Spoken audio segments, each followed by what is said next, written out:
शंकनाथ मध्ये आपलं स्वागत आहे। आता आपल्या सोबत देश जनहित पार्टीचे अध्यक्ष अरविंद बालू मेश्राम आपल्या सोबत आहेत, आपल्या स्टुडिओ मध्ये आलेले आहेत। सध्या लोकसभा निवडणुकीची वारे वाहत आहेत, आपण त्यांच्याकडनं जाणून घेऊयात, त्यांच्याशी संवाद साधूयात। नमस्कार, मी प्रियंका, शंकनाथ मध्ये आपलं स्वागत आहे। आता आपल्या सोबत देश जनहित पार्टीचे अध्यक्ष अरविंद बालू मेश्राम सर आपल्या स्टुडिओ मध्ये उपस्थित आहेत।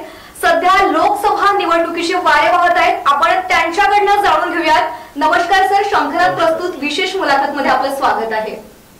सर, माझा पहिला प्रश्न की सध्या लोकसभा निवडणुकीमध्ये सर्वत्र प्रचाराची रणधुमाळी सुरू आहे, तर आपण कोणते प्रमुख मुद्दे घेऊन प्रचारासाठी रणांगणात उतरले आहात ते सुद्धा आमच्या प्रेक्षकांना सांगा।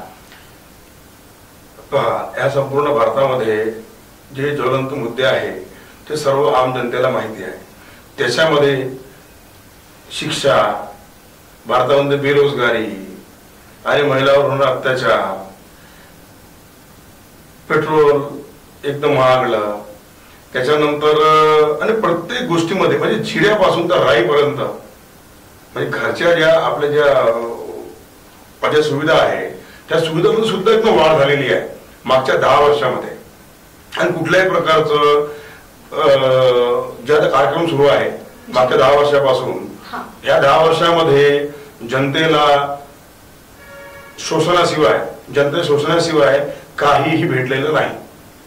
आणि ह्या जे सत्तेवर बसलेले जे लोक आहेत, विपक्षमध्ये जे लोक बसलेले आहेत, ह्या सर्वांनी मिळून जनतेला बेवकूफ बनवायचं काम असताना केलेलं आहे।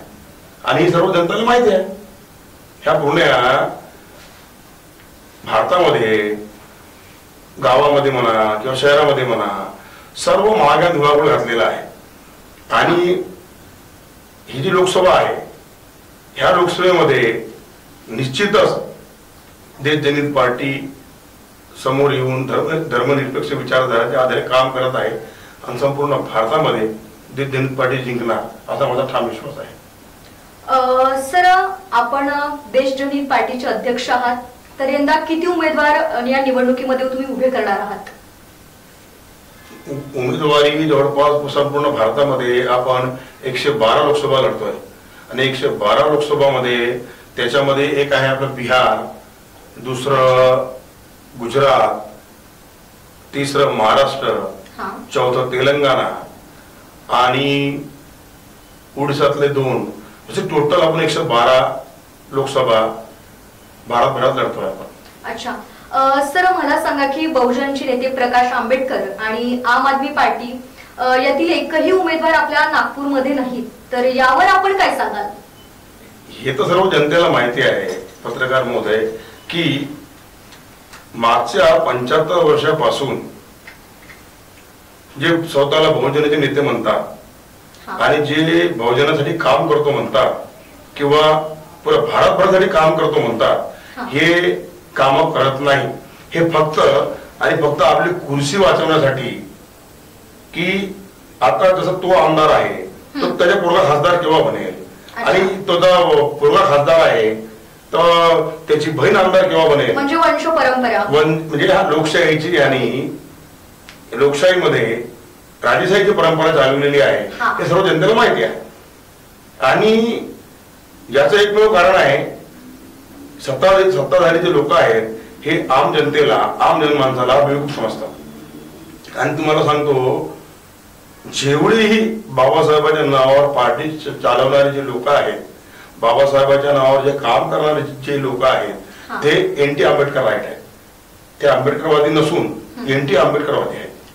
म्हणजे बाबासाहेबांच्या नावावर यांनी आपल्या दुकानदाऱ्या चालवतात, आपलं कसं तरी पोट भरलं पाहिजे आणि आपल्या पिढीचं कसं तरी पोट भरलं पाहिजे म्हणून हे लोक जनतेसाठी, समाजासाठी, बहुजन समाज असो, तुम्ही जे म्हणता बहुजन समाज, SC ST समाज, जे काही समाज असतील, हे समाजावर कधी काम करत नाही।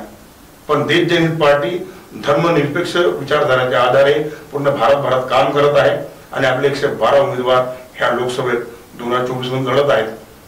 मला निश्चित विश्वास आहे की ह्या भारतभरामध्ये आपल्या संपूर्ण सीटा जिंकून येतील। अच्छा सर, आपण बोललात की म्हणजे एक राजेशाही सुरू झालेली आहे, पण लोक आता जागरूक झालेले आहेत. अभी वो राजा का बेटा राजा नहीं बनेगा, जो असली हकदार होगा वही राजा बनेगा, हे लोकांना माहिती झालेलं आहे. सर, माझा पुढील प्रश्न की आपल्या देशामध्ये सध्या बीजेपी आणि काँग्रेस हे दोन स्ट्रॉंग पक्ष आहेत, तर यांचं प्रचार आणि तुम्ही जे करते आहात ते प्रचार, तर यासाठी तुम्ही काय प्रयत्न कराल? तुम्ही जे विचारलं राजेशाही आणि लोकशाही बद्दल तुम्ही जे विचारलं, ह्याचं माझं म्हणणं असं आहे यावर की लोकशाही आहे, संविधानात दिलेल्या आपल्या यंत्रणेमुळे लोकशाही आहे, पण त्या लोकशाही असूनही आजपर्यंत लोकांना लोकशाहीच्या बद्दल माहिती नाही आहे. ते तुम्हाला अगोदर सांगितलं की आताही अभी भी राजा का बेटा राजा ही बन रहा है और लोकतंत्र के नाम पर लोकतंत्र की हत्या हो रही है. और दूसरा सवाल आपका था बीजेपी और कांग्रेस. बीजेपी और कांग्रेस, इनकी शुरुआत कहां से हुई? ये भी तो वंश परंपरा है. कांग्रेस बीजेपी की देन है. बीजेपी और कांग्रेस एक ही है. कांग्रेस से बनी राष्ट्रवादी, कांग्रेस से बनी राष्ट्रवादी, राष्ट्रवादी से बनी शिवसेना, शिवसेना से बनी मनसे. ये पूरे एक परिवार है. जैसे आपको उदाहरण बताता हूं, एक परिवार के 5 बच्चे और माँ बाप, टोटल हो गए 7 लोग, जिसमें इनको इतना मालूम है कि जनता को कैसा बेवकूफ बनाया जाए. तो मान लीजिए अभी एक छोटा बच्चा था तो जैसे वो बड़ा हो गया, और बच्चा बड़ा होने के बाद पहला बेटा, उसकी शादी हो गई, अब उसको हिस्सा चाहिए, तो उसको हिस्सा कैसा मिलेगा? तो उसने माँ बाप से बगावत कर लिया. तो बोले पापा सोमवार को किराने की दुकान मैं चलाऊंगा.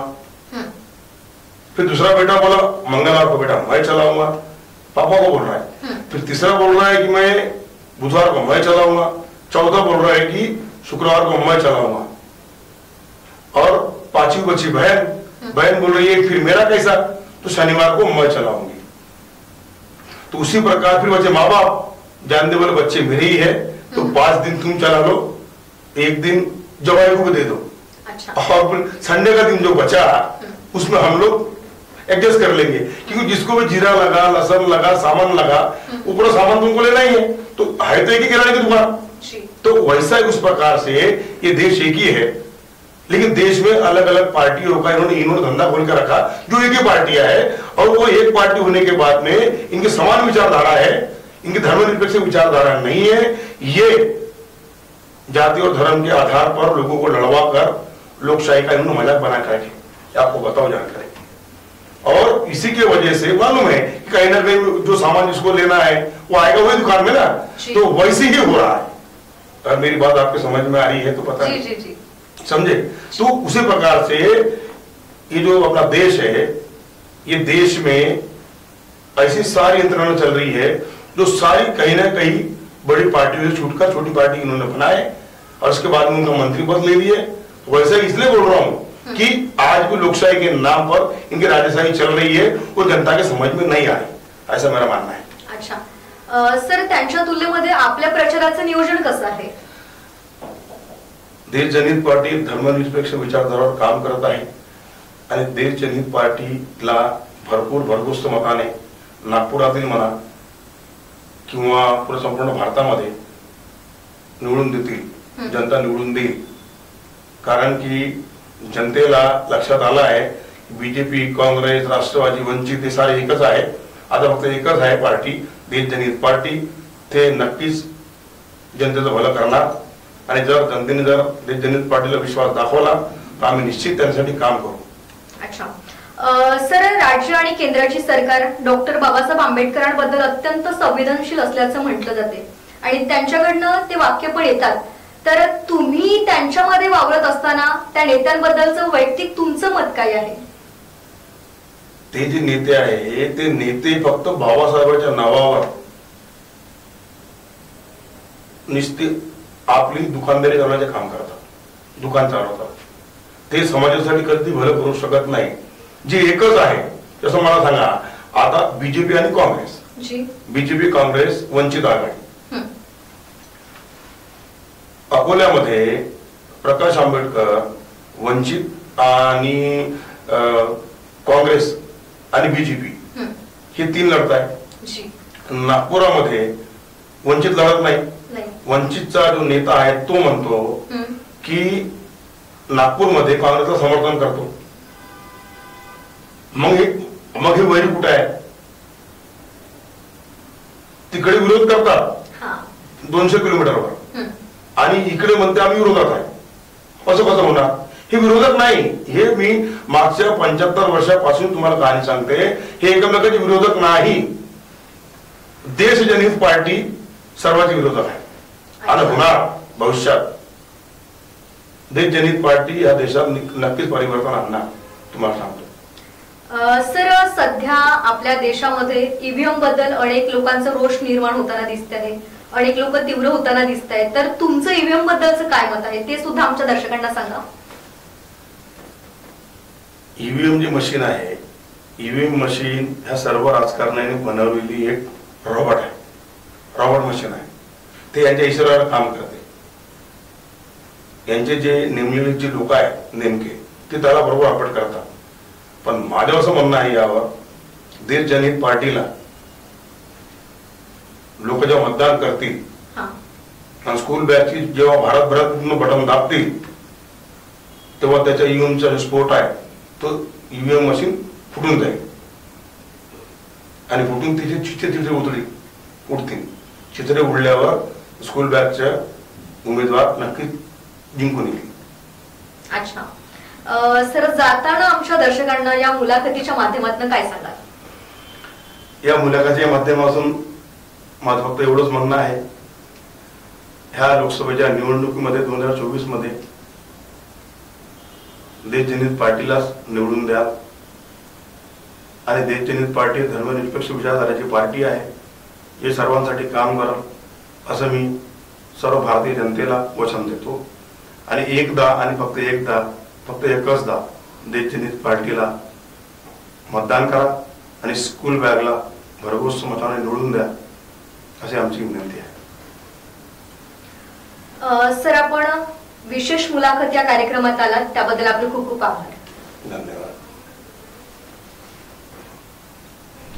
आता वेळ झाली इथेच थांबण्याची. पुन्हा भेटूयात पुढील सत्रात. तोवर बघत राहा शंखनाद आवाज सत्याचा. नमस्कार.